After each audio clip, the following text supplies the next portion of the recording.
Bismillahirrahmanirrahim. Assalamualaikum warahmatullahi wabarakatuh.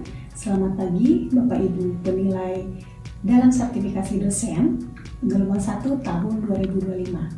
Perkenalkan, saya Apoteker Edinisa Megapasa, Magister Farmasi, salah satu dosen dari program studi profesi apoteker Universitas Bakti Kencana. Video ini dibuat untuk memenuhi persyaratan dalam pengajuan sertifikasi dosen gelombang 1 tahun 2025, yaitu pernyataan diri dosen dalam unjuk kerja Tridharma Perguruan Tinggi atau PDD UKT-PT dalam bidang pengajaran. Saya tidak hanya mengajar pada program studi profesi apoteker saja, tapi juga saya mengajar di program studi S1 Farmasi. Sehingga pada kesempatan kali ini mata kuliah yang akan saya gunakan pada video pembelajaran ini yaitu mata kuliah farmakoterapi saluran kemih, sistem syaraf dan kejiwaan dari salah satu mata kuliah semester 6 pada program studi S1 Farmasi. Mata kuliah ini merupakan mata kuliah yang diampu oleh tim dosen sesuai dengan kepakarannya, di mana saya berkontribusi dalam penyusunan RPS terutama pada materi dan metode pembelajaran yang akan digunakan oleh mahasiswa. Walaupun memang secara administratif RPS saya tidak tertuang di sana. Jumlah SKS pada mata kuliah ini terdiri dari 3 SKS, di mana metode pembelajarannya kita menggunakan DIA atau Delivery, Interaction, dan Assessment.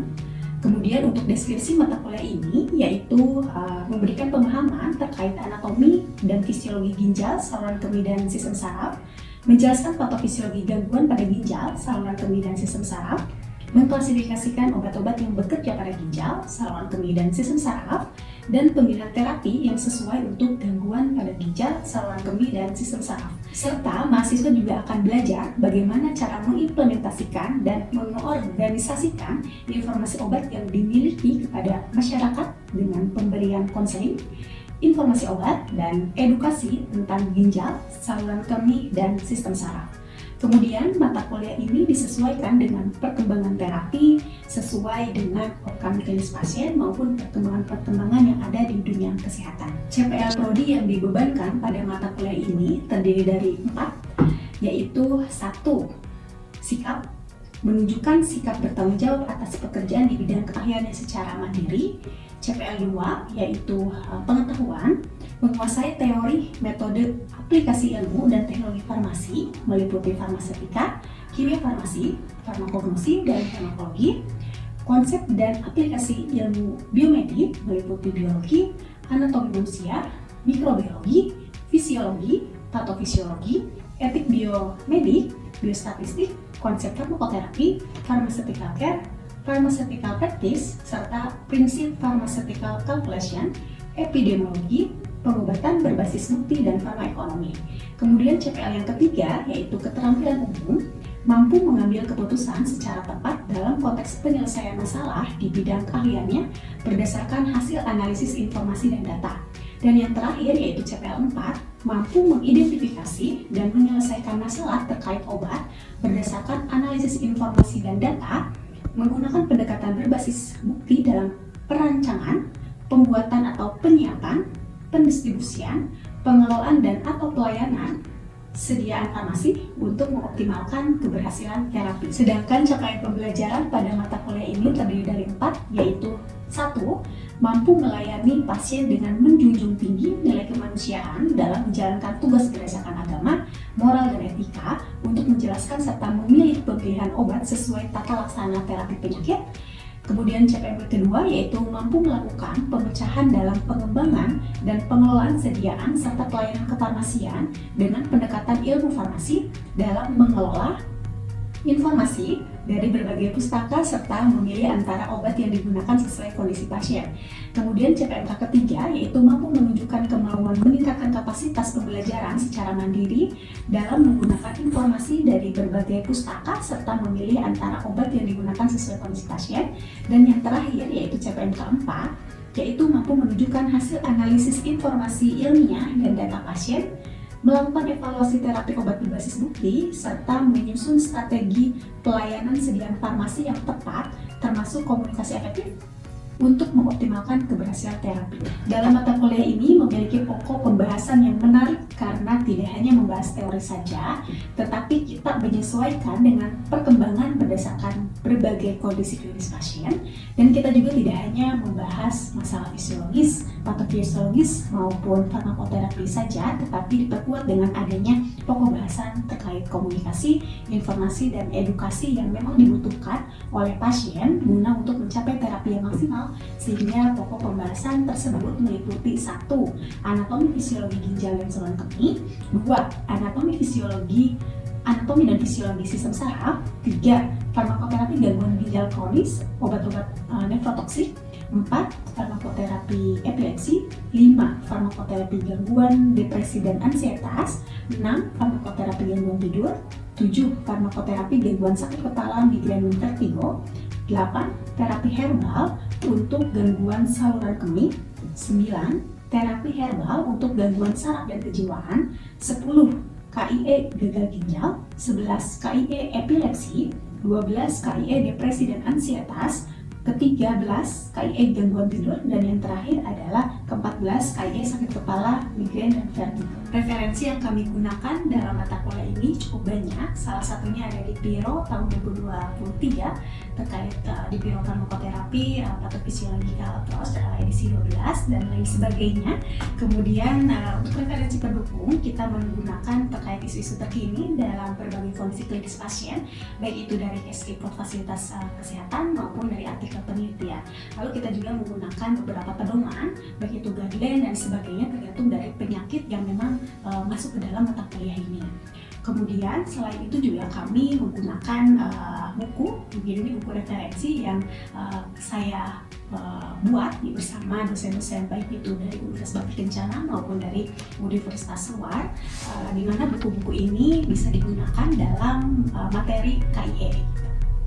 Untuk aspek penilaian pada mata kuliah ini paling besar itu kalau kita lihat itu ada di bagian tugas, baik itu CBL, studi kasus, presentasi dan sebagainya, itu sekitar 50%, kemudian PS itu 15%, UAS 15%, lalu untuk kuis 10% dan kehadiran itu 10%. Metode yang digunakan dalam perkuliahan ini kita menggunakan case problem solving atau CBL, kemudian ada case study, lalu ada simulation atau role play, lalu kita juga bisa menggunakan presentasi, itu kita gunakan untuk mendukung mata kuliah ini, baik itu di materi farmakoterapinya ataupun di bagian KIE-nya.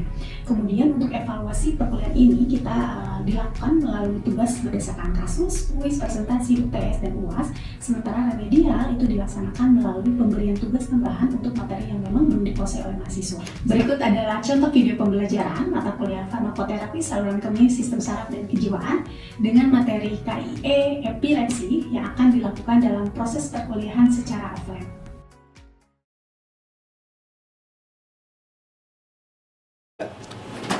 Oke, baik. Bismillahirrahmanirrahim. Assalamualaikum warahmatullahi wabarakatuh. Waalaikumsalam warahmatullahi wabarakatuh. Oke, gimana kabarnya? Baik. Ya, oke, baik teman-teman. Untuk perkuliahan hari ini, sebelum kita masuk ke perkuliahan selanjutnya, ini pertemuan ke 12 ya, pertemuan ke-12. Kita lakukan presensi dulu seperti biasa ya. Silakan teman-teman bisa buka Edlink. Oke, Edlinknya silakan ya. Oke, sudah? Sudah, Ibu. Oke, sip ya. Untuk kehadiran hari ini sudah terekap ya. Baik, teman-teman, mengingatkan kembali untuk materi ini sudah saya upload ya di Edlinknya. Sudah download? Sudah ya, silakan. Sudah dipelajari? Sudah ya? Sudah, Ibu. Oke, sudah ya, karena hari ini teman-teman akan mempelajari kasus ya, jadi memang harus dipelajari dulu sebelumnya ya, sesuai dengan kesepakatan kita di awal ya. Setiap ada pertemuan selanjutnya, maka sebelumnya harus dipelajari terlebih dahulu. Oke ya. Baik teman-teman, untuk materi hari ini kita akan bahas terkait KIE ya, atau komunikasi, informasi, dan edukasi pada pasien epilepsi ya. Nah, sebelum KIE kemarin atau minggu lalu kita sudah bahas terkait apa? Farmakoterapi epilepsi ya. Kenapa kita mempelajari dulu farmakoterapi? Kenapa? Ya karena kalau misalkan kita tidak tahu farmakoterapinya seperti apa, bagaimana kita bisa memberikan informasi kepada pasien, betul? Betul. Nah untuk itu masih ada yang ingat materi sebelumnya? materi minggu lalu terkait farmakoterapi epilepsi? Ada Ibu. Oke, siapa? Siva ya? Siva, Ibu. Oke, silakan Siva. Seingat Siva Ibu ya, kemarin mungkin ada beberapa poin gitu yang Siva tangkap. Jadi untuk epilepsi ini itu tuh merupakan penyakit yang membutuhkan terapi jangka panjang. Terus juga untuk terapinya ini itu tuh harus pemilihan itu berdasarkan tipe epilepsinya. Oke. Dan juga kita harus melihat dulu kondisi klinis dari pasiennya gitu. Oke, sih betul sekali ya teman-teman ya. Jadi kalau kita akan membahas terkait farmakoterapi ya, jadi kuncinya adalah pada pasien epilepsi kita hanya bisa mengontrol supaya tidak terjadi kejang atau supaya tidak terjadi kekambuhan gitu ya, seperti itu. Dan kita harus bisa meminimalisir terjadinya efek samping obat. Itu sih sasaran terapi dari epilepsi ya. Nah kemudian strategi terapinya apa? Yang minggu lalu kita sudah bahas nih ya. Kemarin kita sudah bahas problemnya di mana ya, epilepsi itu terjadi karena apa. Nah, jadi strategi terapinya adalah untuk mencegah atau menurunkan lepasnya muatan listrik saraf yang berlebihan ya, melalui perubahan pada kanal ion atau mengatur ketersediaan neurotransmitter. Jadi, pada saat pemilihan terapi pun harus disesuaikan. Ya, harus disesuaikan tipe dari epilepsinya. Karena setiap tipe epilepsi itu kerusakannya juga berbeda. Maka terapi yang dipilihnya juga berbeda gitu ya. Makanya teman-teman harus lihat guideline terapi untuk epilepsi. Ya, kayak itu materi yang kemarin ya.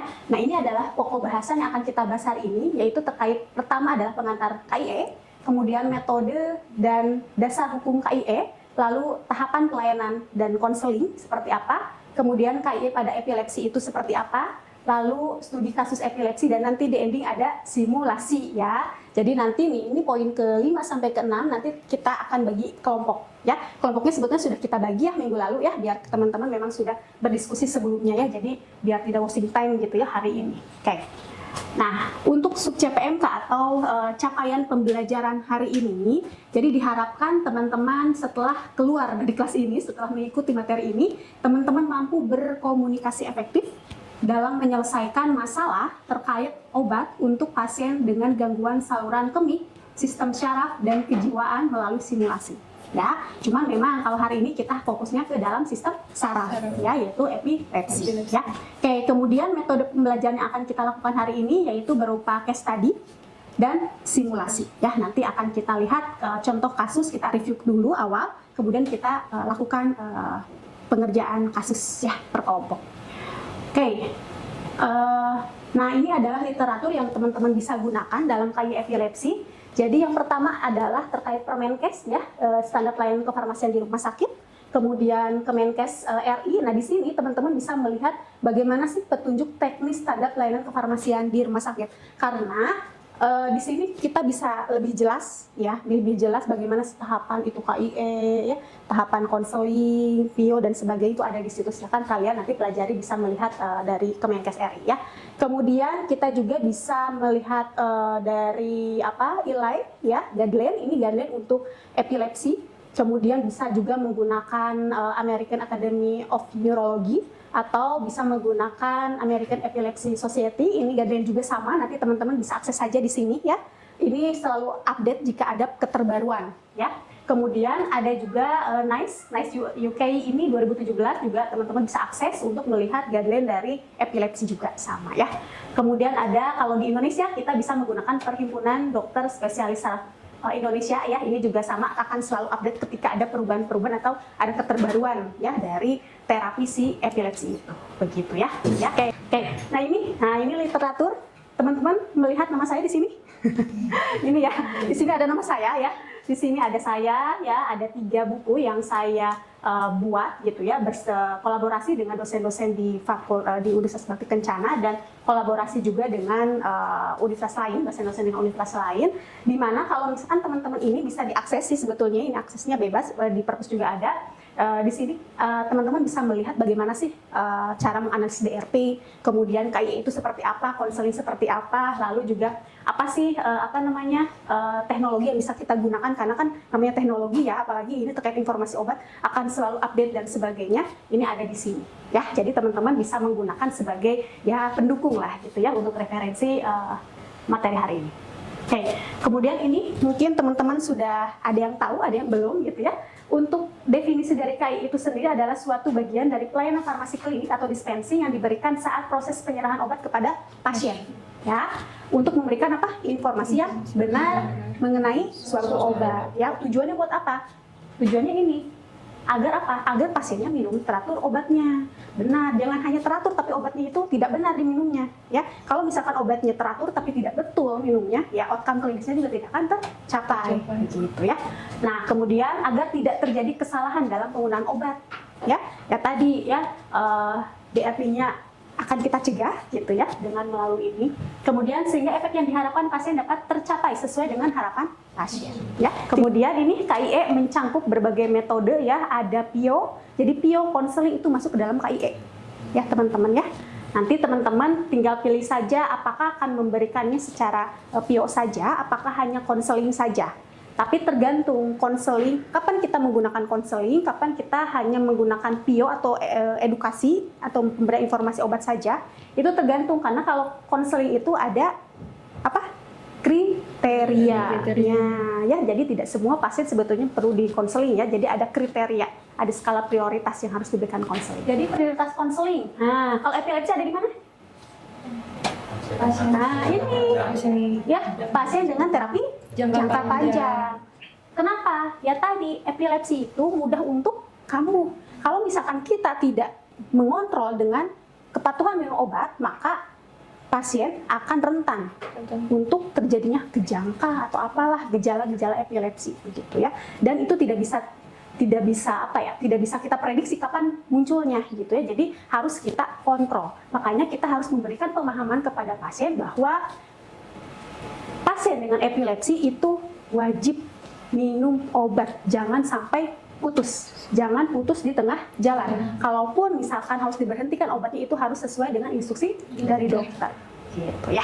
Itu yang harus kita edukasi kepada pasiennya. Lalu pasien yang mempunyai riwayat kepatuhan. Nah, ini kalian lihat nanti, bisa kalian analisis. Nanti pasiennya ketika teman-teman memperoleh kasus, lihat apakah pasiennya itu pasien lama atau pasien yang baru.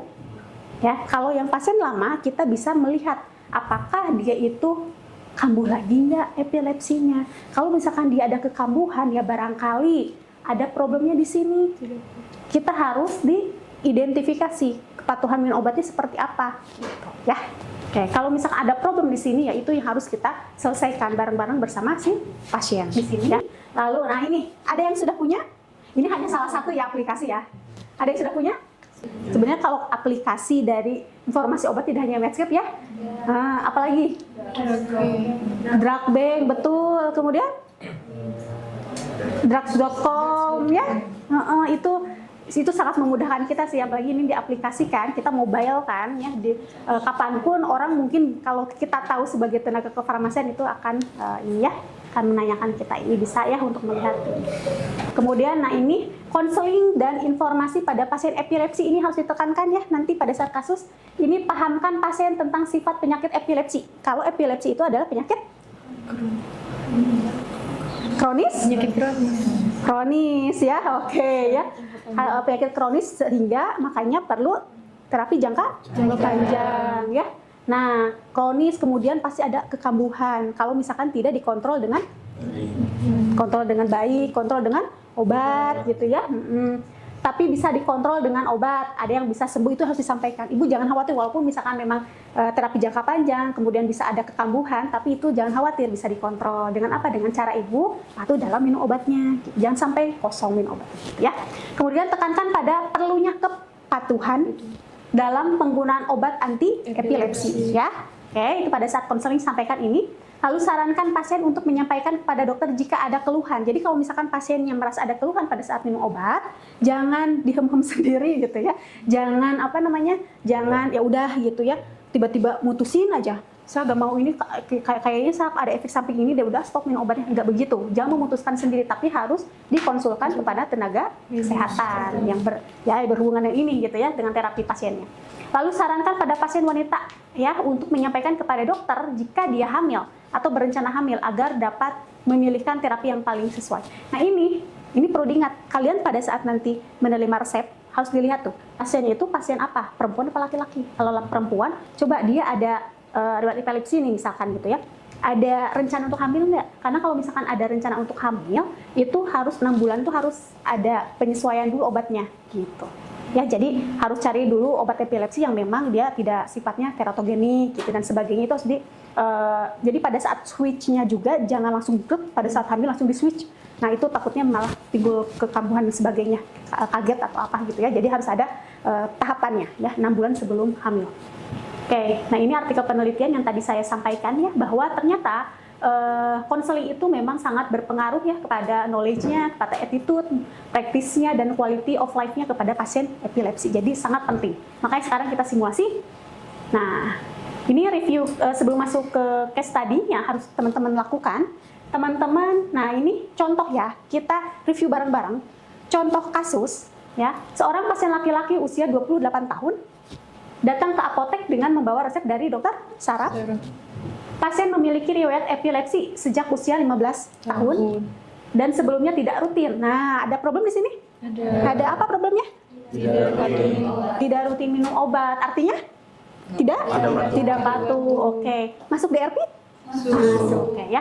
Baru ini ia mengalami kejang lagi di tempat kerja dan dibawa ke IGD. Setelah dirawat, dokter memberinya resep obat anti epilepsi. Nah, pasien tampak gelisah dan bertanya apakah obat ini perlu diminum terus-menerus karena dia khawatir efek sampingnya. Jadi artinya ada problem kenapa dia menstop obatnya.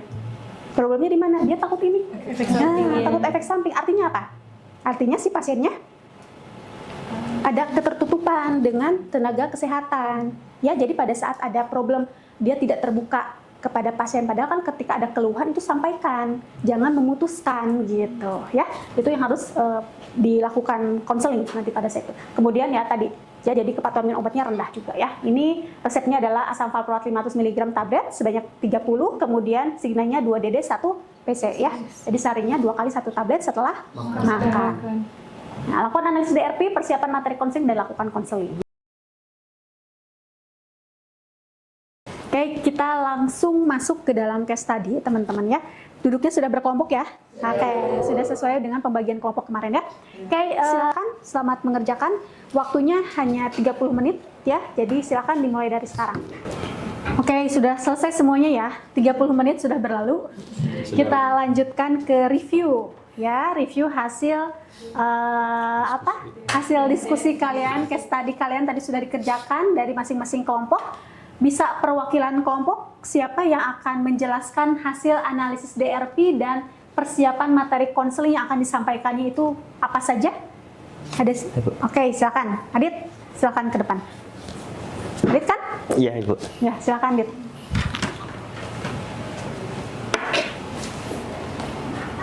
Oke, gimana Adit?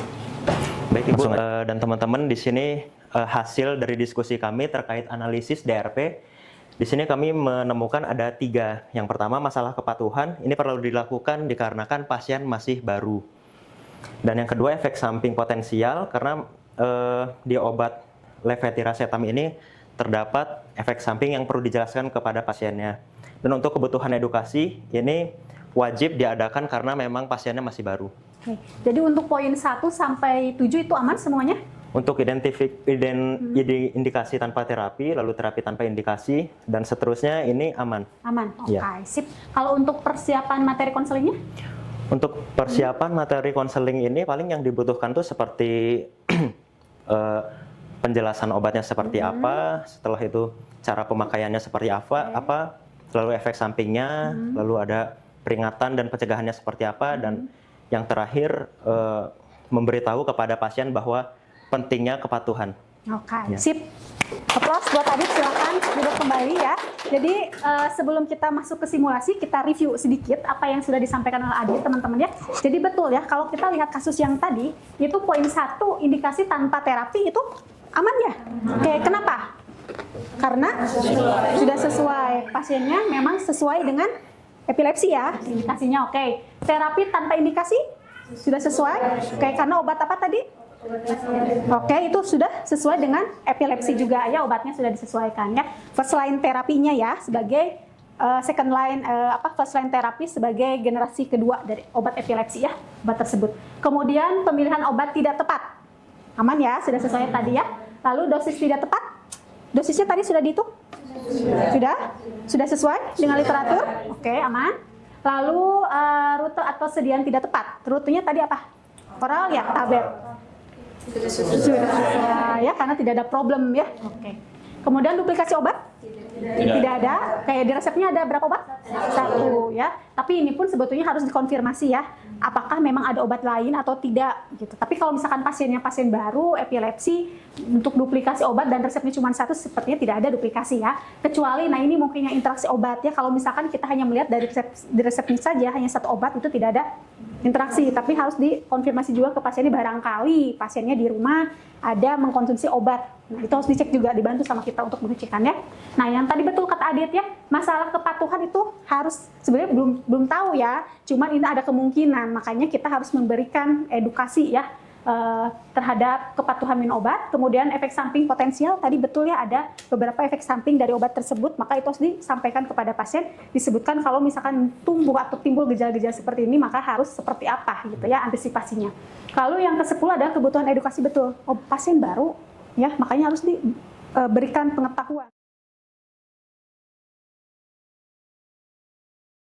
Di sini saya ingin memberikan informasi mengenai obat yang diresepkan oleh dokter. Oke, silakan. Tadi itu ada beberapa poin yang kurang. Contohnya itu ada makanan yang harus dihindari sama makanan yang perlu disarankan. Lalu alerginya tadi tidak ditanyakan. Terus tindakan jika lupa minum obat juga itu tadi ada. Terus sama cara penyimpanannya tadi udah dijelasin juga. Mungkin itu saja. Oke, sip ya. Sudah jelas? Teman-teman yang lain sudah sepakat kekurangannya atau ada yang kekurangan sama? Ada satu lagi dokumen konseling. Oke ya, betul ya. Jadi tadi sebetulnya kalau saya review ya, hasil dari simulasi konselingnya itu sudah baik ya. Oke, sip. Terima kasih banyak. Silahkan kembali ke tempat. Oke, kita close ya. Oke, teman-teman ya, karena simulasi ternyata sudah selesai ya, rangkaian perkuliahan kita sudah selesai. Ada yang mau menyimpulkan? Silakan duduk. Ada yang mau di sini saja? Ada yang mau menyimpulkan nggak hasil perkuliahan hari ini? Poin-poinnya apa saja? Oke, atas nama siapa? Hilmi. Oke, Hilmi akan menyampaikan ya kesimpulan hari ini. Gimana? Baik, jadi dari yang saya tangkap dan dapat saya simpulkan, jadi di sini itu tadi dijelaskan bahwa terapi epilepsi ini itu memang diperuntukkan dan lebih mengontrol supaya kekambuhannya itu tidak terjadi, dan kita juga harus meningkatkan kepatuhan minum obat pasiennya supaya nanti juga bisa mengoptimalkan hasil si obatnya juga mendapatkan hasil yang baik juga bagi pasiennya melalui KYE tersebut dan juga konseling. Jadi kalau saya ambil kesimpulan ya kurang lebih sama seperti Hilmi ya. Jadi tenaga kefarmasian, kita sebagai tenaga kefarmasian memiliki peran penting dalam menjaga kontrol epilepsi ya. Itu juga tadi sudah disampaikan oleh apotekernya tadi ya. Dengan memberikan informasi dan edukasi mengenai penyakit dan obatnya ya. Agar apa? Agar mencegah terjadinya kekambuhan. Itu yang harus ditekankan kepada pasien epilepsi. Saya tutup. Wassalamualaikum warahmatullahi wabarakatuh. Waalaikumsalam warahmatullahi wabarakatuh. Demikian video pembelajaran untuk PDD UKT-PT yang bisa saya sampaikan. Semoga bisa menjadi pertimbangan dalam penilaian sertifikasi dosen tahun 2025. Saya tutup. Wassalamualaikum warahmatullahi wabarakatuh.